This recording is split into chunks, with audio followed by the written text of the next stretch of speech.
All right, welcome back, everybody, to another episode of FutureCasting. It's a name we're using right now, for a lack of a better word.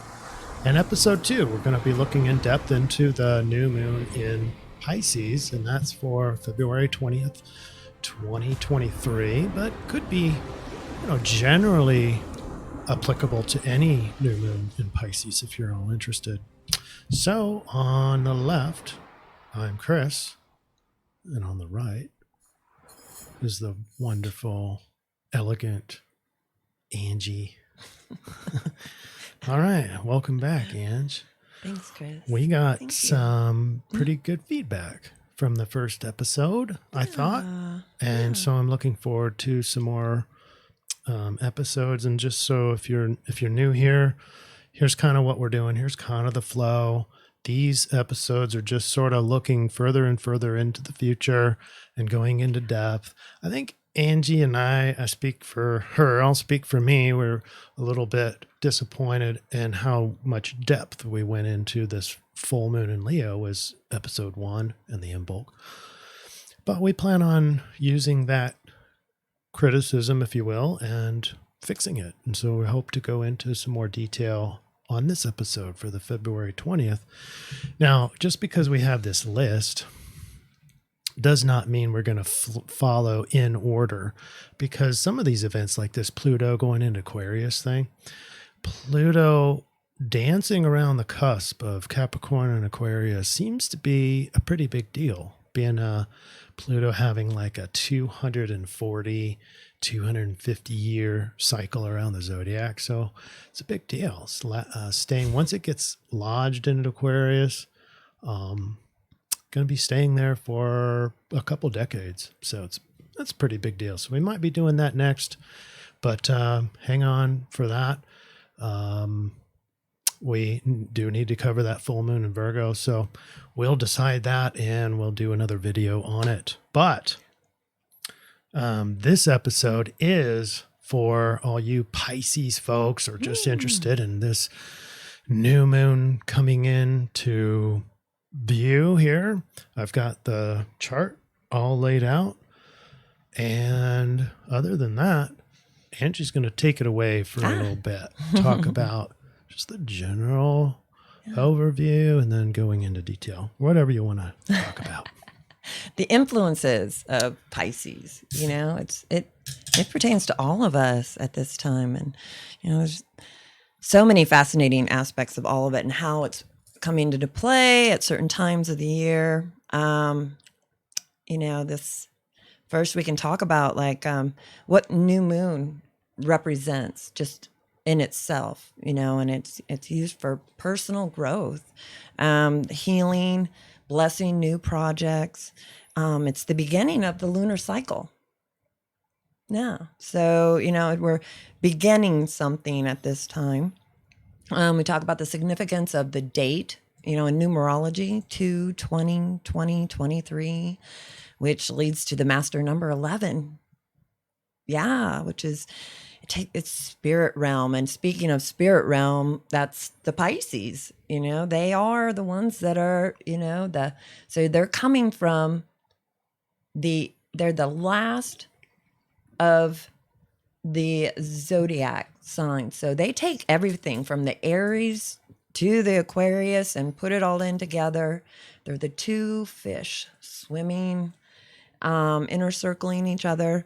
So there's, a lot to the meaning behind all of this as far as the numerological date, to the new moon energy, to Pisces itself. There's a conflicting currents of the Pisces, the emotion, the hidden depths, but they are known to be the most psychic out of the whole, all the zodiacs. But sometimes in that, they're the water sign. So the water sign is of the West, and it's about nourishment. Think about what water does to you. But it's divinity in the flesh. That's Pisces. So embracing that energy, you can focus on some certain questions during this time. be more compassionate and sensitive, loving, and they are the creative ones. They are certainly the ones that work the best in expressing their emotions through their artistic value, because they get a little sensitive and really get emotional at this time, at all times they are. So being here at the new moon, you can really, the emotions can really rule over. But they really need to be a little more disciplined on yourself at this time. A little more grounding, I think, is the overall need during the new moon, is really ground. Pisces are affected by their feet. That's one of the parts of their body, and that all goes with the zodiac too. So Aries starting with the head, and the Pisces are feet. So when they're out of balance, they'll have a lot of out of balance, literally, with their feet, keeping them to groundedness. They can get really out in this floaty Pisces world, but it's, specifically really needing to really just step outside under the new moon and put your feet in the ground, literally, to get you grounded at this time. Everything you mentioned there sounds like almost that Aquarian air as well, which I found to be very beneficial for me, is just standing out on the ground. I'm not saying there's a correlation between there, but when you're describing this getting drifted off into otherness or being drowning, I talk a lot about drowning in these emotions. One thing you mentioned was the divinity. And I think it's a hard sell, at least for a lot of my clients, this quote unquote divinity, especially in the form of a Piscean energy called emotion. And a lot of these emotions don't feel good, and they feel awful. They feel like you're drowning in them. A lot of same things. We have this discussion with the Scorpios as well, and Cancer. Yeah. Yeah. Yes, but definitely. all the water signs. So the water, obviously Pisces is a water sign and has that psychic ability, but of the waters, I bet it is the most psychic of them all. Yeah. And it uses that. I agree. The divine energy, which I think in our human form is most attuned to the emotions. Mm-hmm. And that's where we get into problems, because if it's kind of like a quote unquote negative emotion, the body tends to physically reject it or judge it. And then now we're fighting against this feeling. And I think that's where you start getting into a stressed out Pisces, where now you're going up into the head to create what the scenario is and the meaning behind it. And now I'm drowning in this experience. Absolutely. Or if you can relax into these emotions, they can really give you profound insight to everything. You're in your environment, other people, your connection. That's another Piscean. Oh, absolutely. They intertwine the spirit and the matter. It's taking both of them together and reminding us that we are all one. Very much. Absolutely. And of my Pisces clients, I think that is a very typical thing, because connection is so strong and they're sensitive. They tend to feel not connected. It's like this constant search for that satiating connection. Absolutely. It is definitely. They're indecisive, disconnected, and searching. Yeah, go get your phone. It's vibrating. All right. So the Pisces new moon means a cycle in this. Now, obviously, the Pisces folks, if your moon or even your sun is natal sun or natal moon is around this area or in Pisces, I would guess that you're going to feel this undertow a lot more in this cycle. Cycle being, well, look, about 1 month, because we have a full moon on the 20th of February, and then 21st of March. Now we have our next new moon, and we'll be talking about that later. But it's about a 30-day. Did I say minute? 30-day cycle. Yeah. Now, I do have the chart here as well, if it's the right time to talk about some of the exact things that are going on in the stars on this particular day, February 20th, 23. 1:05 a.m. Central Standard Time is this new moon, and the new moon is at 1 degree Pisces, 22 minutes. Darken this just a little bit. Other planets of note in Pisces are Neptune, who's the ruler of Pisces, and Venus. She's exalted, i.e., strengthened, strong. And so we have a very dominant Piscean energy here.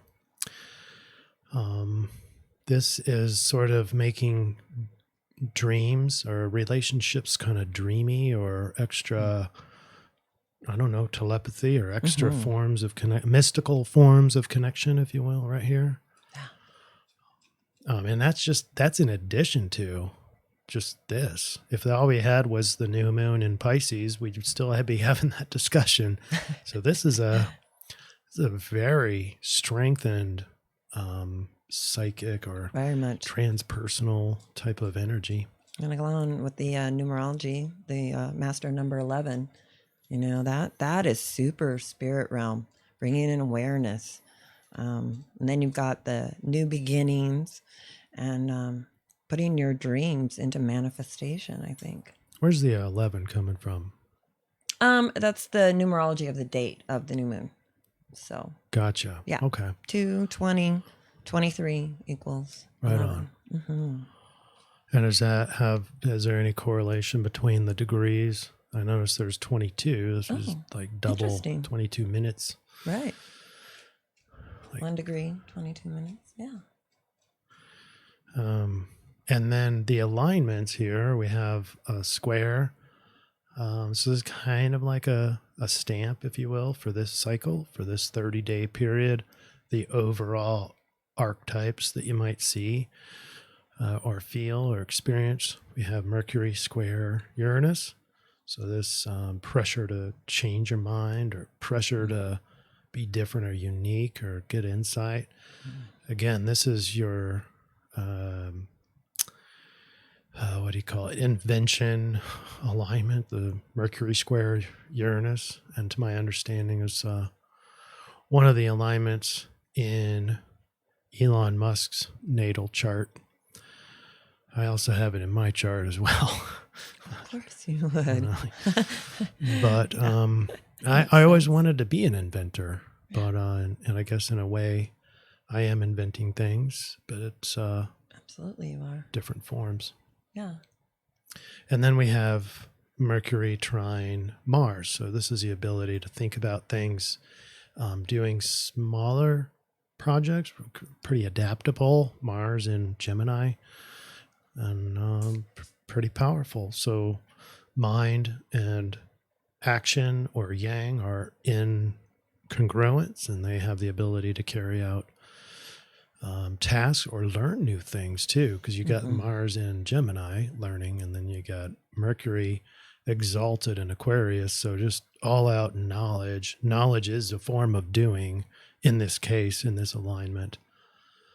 And then maybe learning how to master the art of being unique or a rebel or an inventor, something like that.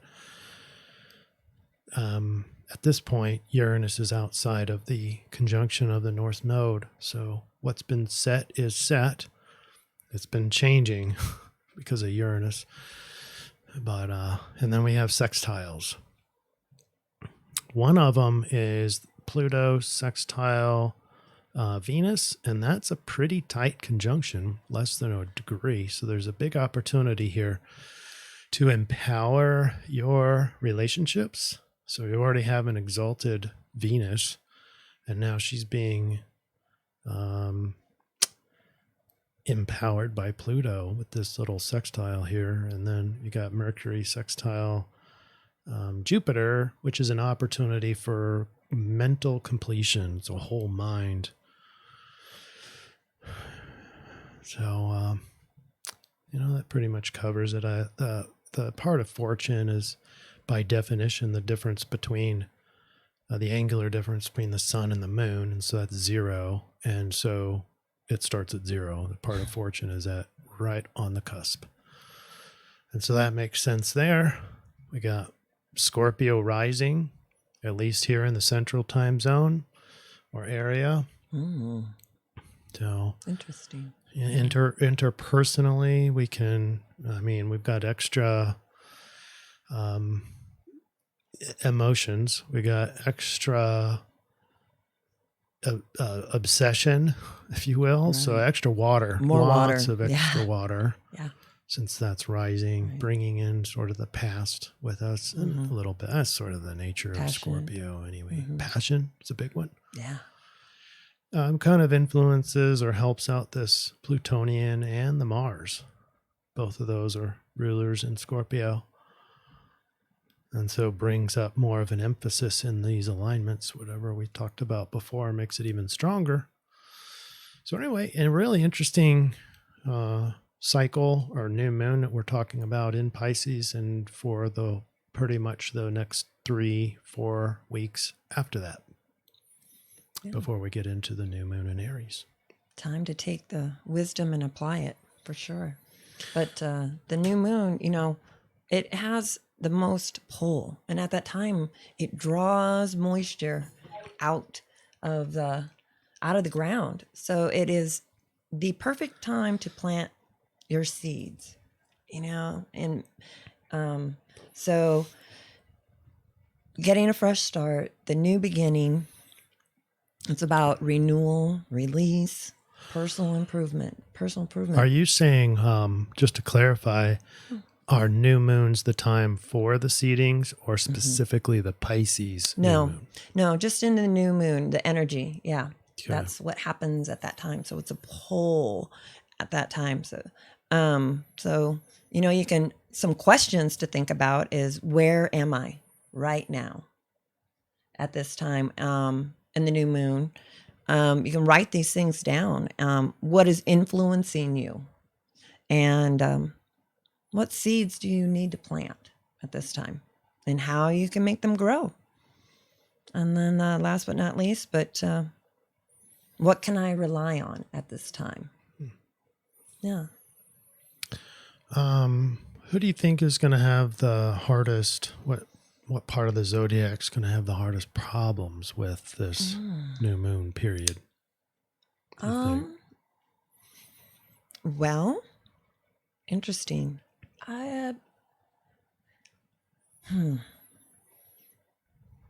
Maybe the Aries a little bit, to me, might have some issues with that.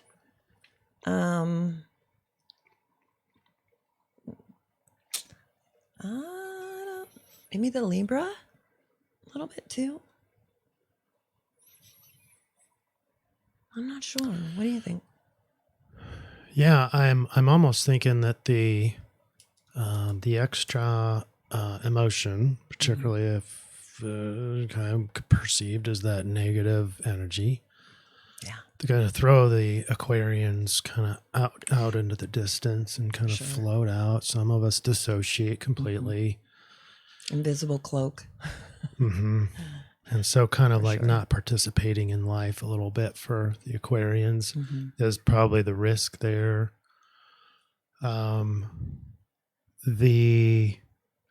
think for all of them have a risk of feeling more energy, and feeling more energy from others is kind of that interconnected Piscean thing.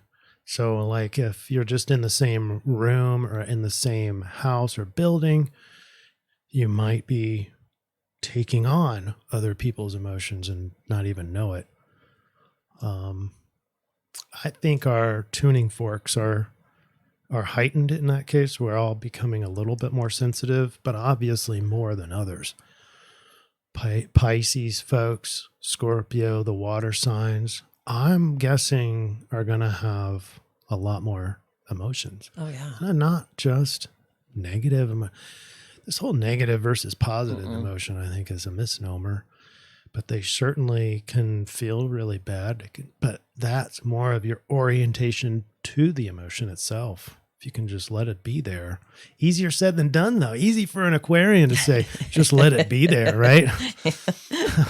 Yes, for sure. Very easy. And it's a feminine energy. So any, masculine, it can disrupt them, or it might make them, a little bit more tapped into their emotions.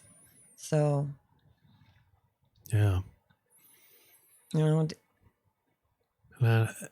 little bit, just more broad overview. The irony, I guess, I don't know, what maybe not an irony, but interconnectedness is a Piscean archetype, an event. And in my opinion, I don't think we can really have a strong interconnection or a bonding or an attachment without wholesome or genuine or real emotion. I don't know. I pose that to you. I work with a lot of clients, and the folks who are numbed out are having a certain kind of problem set. And one of those is feeling lonely, alone, because they can't access their emotion. That's my opinion. They can't access their emotion. They can't access, like we talk about autism or the spectrum. These are people who are basically cut off, can't understand other people's emotion, and what's their potential chief complaint? No empathy, or it's hard to know what other people are feeling. You know what? We go into autism. I'm wondering if Pisces is either more susceptible or less susceptible to this because of this big emotion. I think it probably sort of depends on other factors, but because and they express themselves creatively, their emotions, and that it's kind of that the autistic thing. A lot of them are a lot more creative in other areas, and that's how they show emotion. One more thing, looking at these elemental things, we got mutable signs. We have 5 of those. Which now we bring in the adaptability. What does mutable mean? It's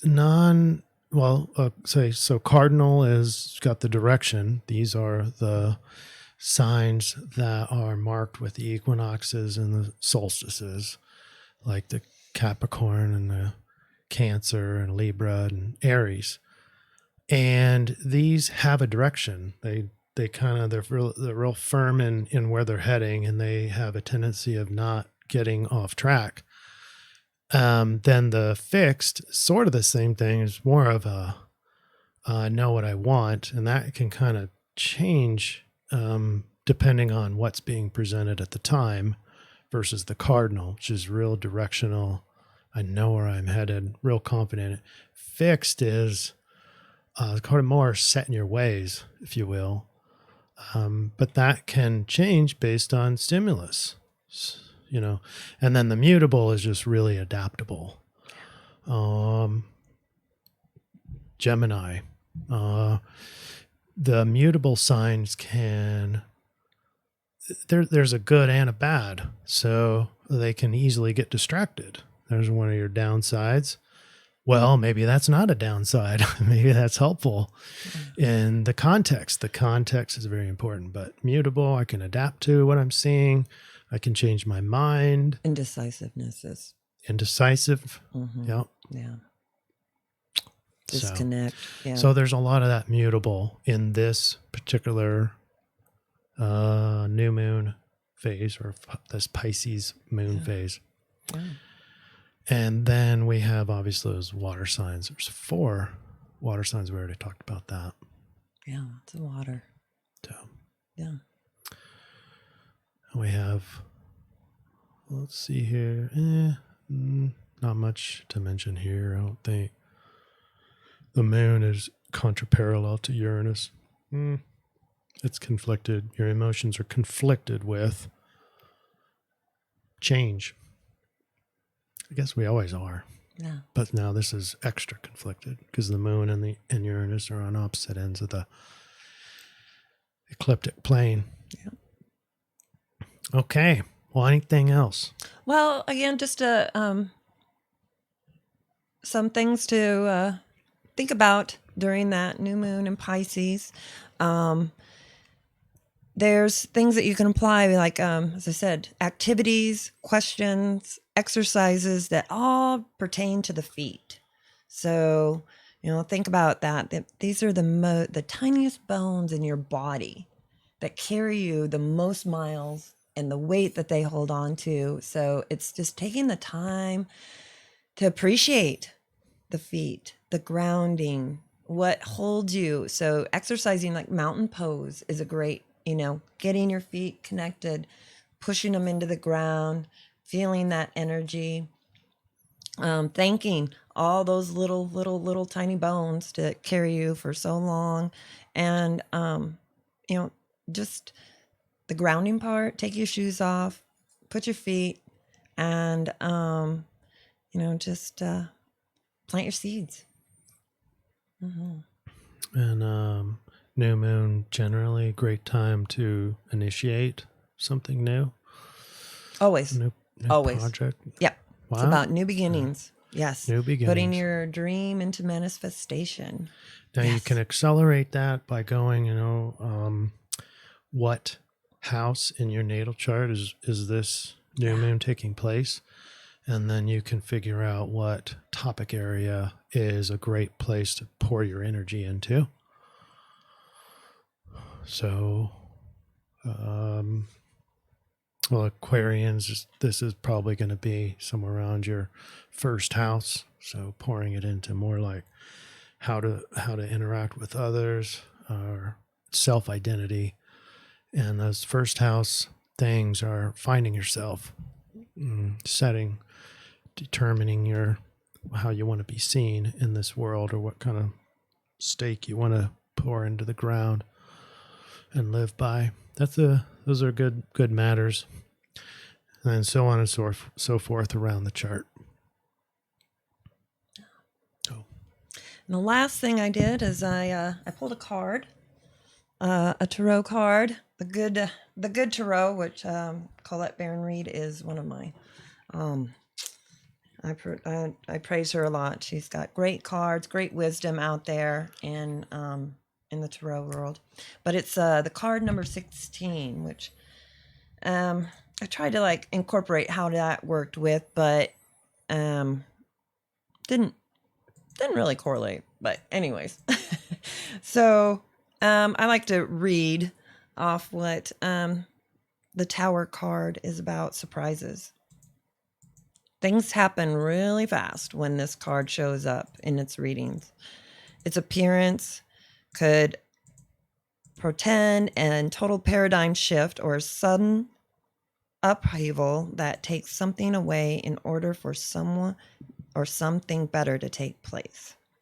It could be that you've had an epiphany, or whatever it is. This card tells me unexpected events will be very interesting and offering opportunities for positive transformation if you remain present with your eyes wide open.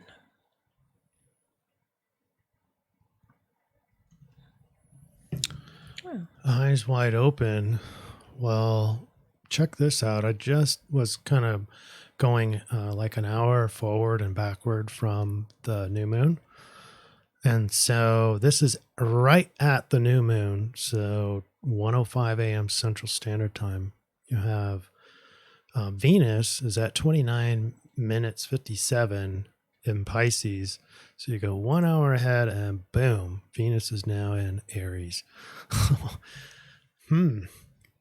That's interesting. So we have kind of the overarching phase for this new moon cycle, or this moon cycle in Pisces.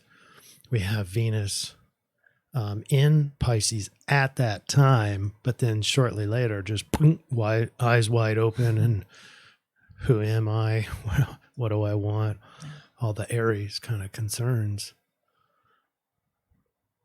Impulsive, certainly not as strong as she was, but I found that really interesting.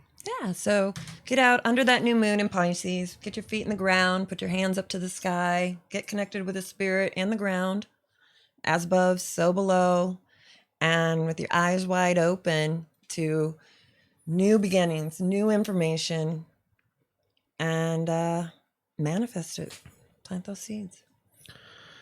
Right on. And probably reached the end of this particular video, and we will be then working on either the full moon or maybe skipping to the Pluto and Aquarius, but either way. We can't skip that full moon. No, we're not going to skip it all together, but we will eventually cover it. For all you Virgo people. Yeah. And then I got some other cool ideas too. I'll probably announce those in episode 3 because we're running out of time here. Yeah. Lots of good stuff happening. All right. Ange, thanks for another show. Thank you. And thanks, everybody. We will see you in the next episode. Stay enchanted. Cheers.